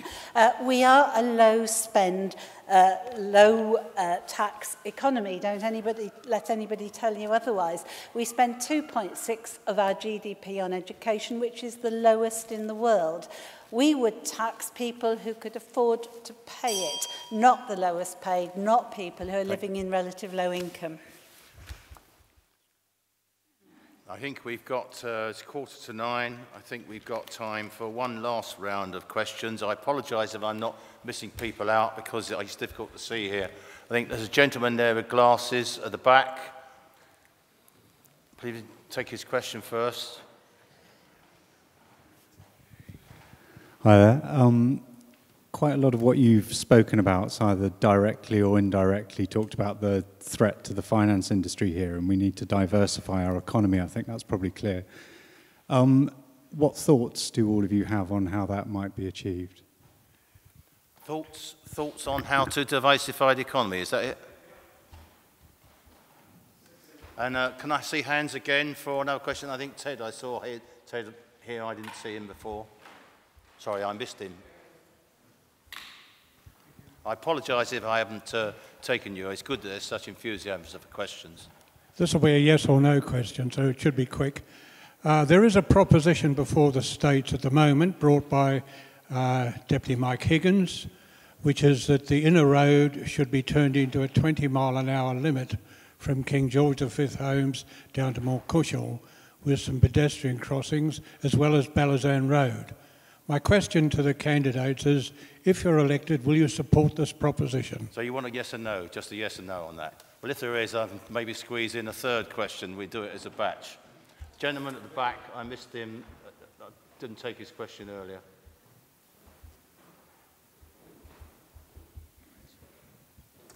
Earlier on, it was mentioned about voter apathy. Hello? Sorry? Speak up. Can you? Earlier, it was mentioned about voter apathy, and a couple of months ago, there was a meeting at the parish hall across the road for the Jersey skateboarding community, where they were promised a world-class skating and BMXing facility. One of the reasons why there is voter apathy is probably because the youth of the island don't really get much representation and voice in what's going on and provided for them. And your question? My question is, what are you actually going to do to voice these skaters who are well equipped with their skills? We've got a local lad called Alex Colburn who's actually going to be in the Olympics. Well, we're short of time, so the question is... What are you going to do to voice these people's wishes Okay, so to get the facility? Diversifying the economy, what are the candidates' thoughts? A yes, no on the proposition that's currently in the States about crossings in the district, and what are the candidates can they do to assist the youth and those who want the skateboard park? Is that right? Right, for a skate park, the skate park. Right, okay. Right, I'm going to leave it to the candidates to decide that. So we're going to start with Mary Ayling-PHILLIP, please. Okay. To diversify the economy, well, I definitely think we need to increase the digital sector. We've got skilled workers here. We've got good broadband coverage. We could be doing far more to diversify in that area because it's going to be a huge growth area. We also have the opportunity to develop a university. It doesn't really need to be here. We've got fantastic marine resources, we've got heritage, we've got archives that are so important. We could be developing the university and having people studying online in other countries, but we could definitely become a centre of learning. And we could also utilise renewable energy and be a world leader in this field. We've got wind, we've got tide. We could just go ahead and have a real sort of enterprising culture to develop new ways of using energy. With the skateboard park, yes, there's been a pledge to work out the best place for it. I believe there's a working party going on. But young people, they need to get out and vote. Use the opportunity at this election to vote, to get representatives who will forward the interests of young people. In other elections, we've had young people just not voting. This is your time. Get registered. You've got till 12 o'clock tomorrow. The online register is still open, so get out there, get registered and vote. Thank you. Jackie Carroll. Diversifying the economy, I'm very pro-digital. We could be a very good, something called sandboxing, where people can test out digital things here in safety, but it doesn't matter where they live in the world. Digital is fantastic for information and learning. I make my own digital products. People use them from all over the world. We can have people working for us, But if they're cash-strapped students from Jersey and they want to be living over in England, they can still work for us, but over there or in France where it's cheaper. Ecotourism is another big one. We have a chance with our wonderful small island to turn it around. We've got our lovely Ramsar sites, we've got amazing heritage, we've got just so much. We need to start getting people coming and saying, hey, we may have bad weather sometimes, but we've got all this that you can come and see. 20 miles per hour on the inner road, will I support it? I would like to see the trial and the effects. Because a lot of these things say, hey, gosh, that's just a really good idea. And then we get the unforeseen consequences. We must have a trial first. Skateboarding, we want world-class facility. We said that. What do the youth want? I've already written to all the States Assembly to begin with. Get this going. We'll carry on. Steve Ayer. Diversifying the economy. Certainly, tourism is the top priority. We need to push forward with getting more tourists in. Sports tourism with the triathlon was been a wonderfully attended event. Also, we have hemp farming, which is a new industry, and even tea farming from the Jersey Raw Potato Company. And we have organic goat farming in Trinity, which I'm fully supportive of. I hope that does really well. The proposition on the inner road, well, obviously I use the inner road a great deal, and the traffic very rarely moves faster than 20 miles an hour. So, but pedestrian crossings, of course, we do need pedestrian crossings, but they must be very well easy to see, very clear with flashing lights, because the crossing just outside the school, I find some people don't actually stop for it, and they need to be well highlighted. The skateboard park, I would support a skateboard park. I think it should be in St Andrews Park, and I would definitely vote for funding for the skate park. Thank you. Anne Southern. Thank you. Yes, I'm not generally in favour of 20-mile-an-hour limits. That's quite a short stretch of road, and I drive up it every day. And yes, it's very hard to drive more than 20 miles an hour. There are road safety issues there, and I'd like to see them properly policed, because the way people take the corner into Bellazan Road is highly dangerous. But I think policing is the issue rather than a speed limit.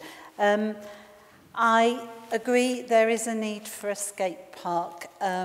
We have world-class skaters here, and they need the right facilities, and we would be very much in support of that.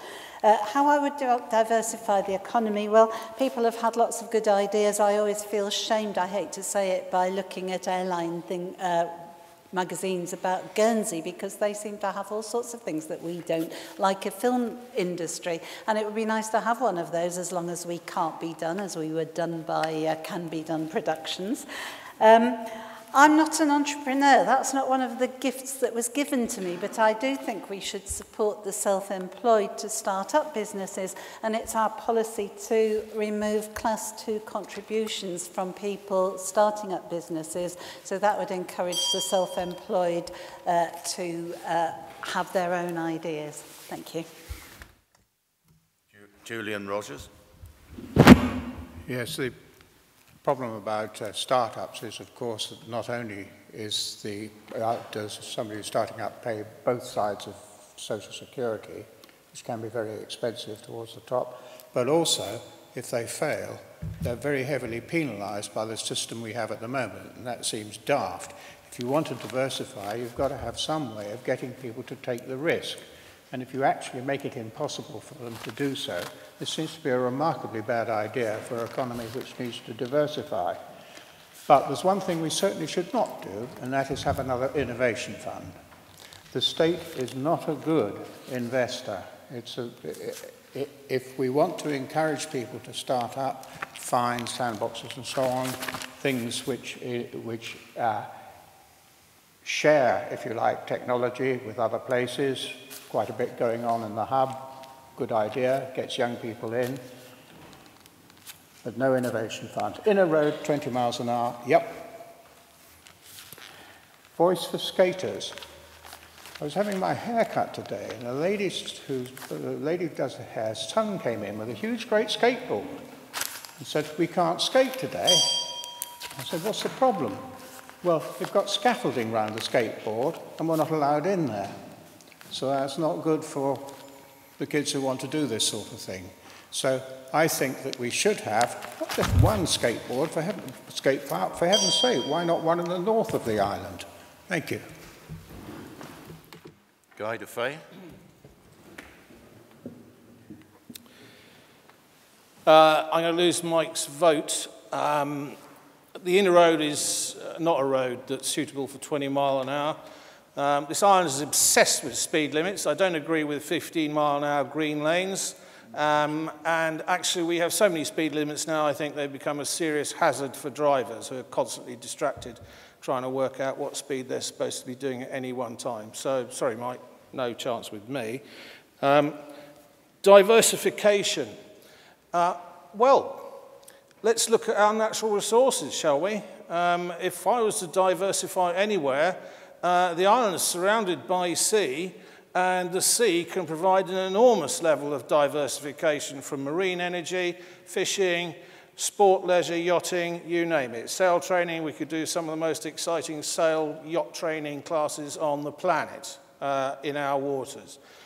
We've also got a huge neighbour. We sit on a currency frontier with France, and if we can't, and we don't make enough of the fact that they're only 15 miles away, and we persist in making friends with the UK who keep doing us over and bashing us on the head on a reasonable basis. No, the sea and more links with France. And skateboard park, I bust a gut with Ben Fox to get the last one fixed down at the harbour. Ports of Jersey have knocked it on the head. They never liked it, and they used a bunch of vandals to end it. And I think Ports of Jersey should pick up the tab for a new one. Mike Higgins. Okay, I'm going to start with diversifying the economy. It's exceptionally difficult to diversify our economy quickly. They should have been doing it 10 years ago, and many of us were arguing this. We put all our eggs in one basket, finance, and with Brexit and other things, we are in a very vulnerable position. However, what we can do is do what we have. For example, tourism. We can build up tourism again. The states may have to invest in some hotels and get external companies like HIGGINS to come over and manage them or something. But the point is, we can increase economic growth that way and provide employment. In the same way, the agricultural industry is going to come to the fore because of food shortages worldwide, and aquaculture. The idea of the oysters farms and so on. We can do things in that way. We need to start with what we've got. As far as digital is concerned, our biggest problem is we don't have enough people trained in the field. We went to a presentation by Digital Jersey. It was 17 people at the highest level of education in the island were going into the industry. The other thing, too, about that is everybody else is going digital. I'm not saying we don't try, but everybody else is doing it. What's our unique selling point? We haven't got one. Everyone else has got the same advantages and disadvantages. In terms of tourism, obviously, I've organised the Air Display for 21 years. I put forward ideas for a maritime festival, the idea of a military tattoo, the idea of an early flight festival. There's all sorts of things that we could do to try and maximise the tourism industry. Is that it? Thank you. Ina Gardiner. I'll start with this diversification of economy, which is important to protect our island. And I'm a bit disagree with Mike about that we don't have a benefit for digital industry, because we can become the next startup nation. We have our finance industry in place. We are a small place, and if startups will grow and they will become big companies, they have full infrastructure of the island to serve them to make an exit and to create extra income to the island. Now we have only 4% of the 60,000 people employed in Jersey, only 4% in digital. It doesn't require land, it doesn't require much resources that we don't have. We just need highly skilled workforce. And this is the reason that I would support a digital enterprise academy to be created in Jersey. I think that's one of the ways to go. The second way to diversify the economy is the small businesses. As the owner of small business, I would, and the management consultant, I would support training for the local young people to support them and encourage them to open small businesses, to become self-employed, and it will support our economy as well. Regarding the skating, I met them. I think skating should be treated as any other sport. It's a different sport, but it's a sport now. About 20 miles, generally I do support. I think we need to have one speed limit and not 20, 30, that people completely get confused between the streets. Thank you.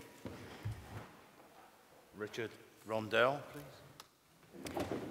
Thank you. Diversifying the economy, absolutely support going back. I think there's a revolution in tourism at the moment. People are coming back. I mean, I went past St. Bullard's Bay yesterday. You couldn't have been anywhere else in the world and seen a better place. It was absolutely terrific. We must work on this. A lot of the issues are, though, with planning.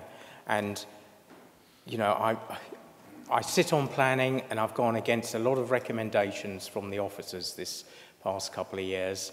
So it's proved me to be a little bit unpopular within the department, but I supported Lawrence Ornay and his organic goat farm, which he wants, and I think there's an opportunity for Jersey to have niche, smaller farming units again, not these big conglomerates as we've suddenly seen.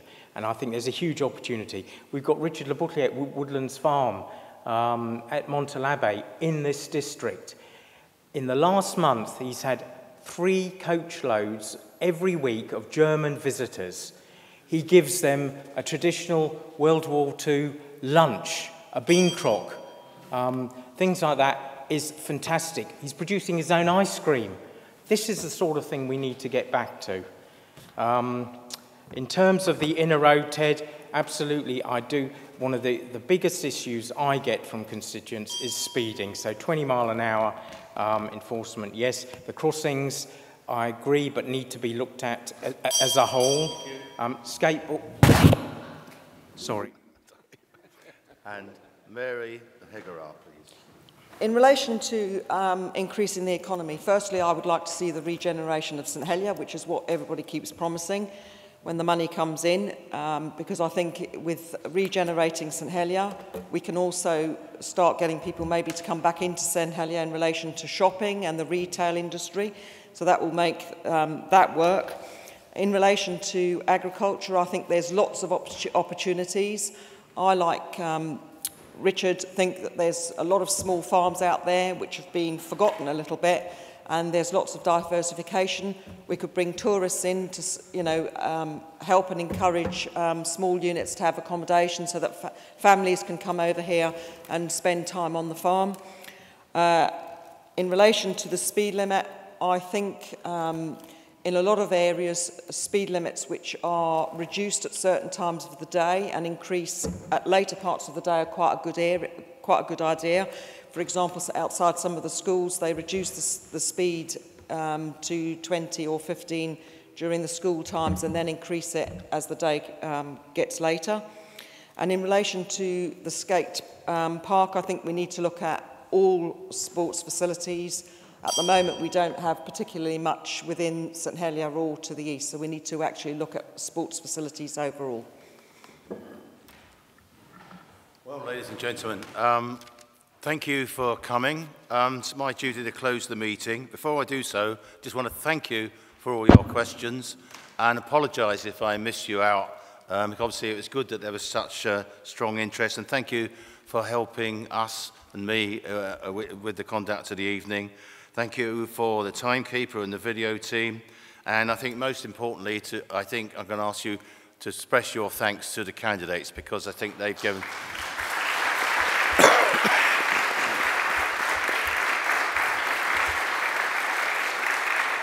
You've made them all work hard this evening. They've all had to keep to time, and you managed 11 questions, and I'm sure we could have gone for hours longer. So thank you all very much.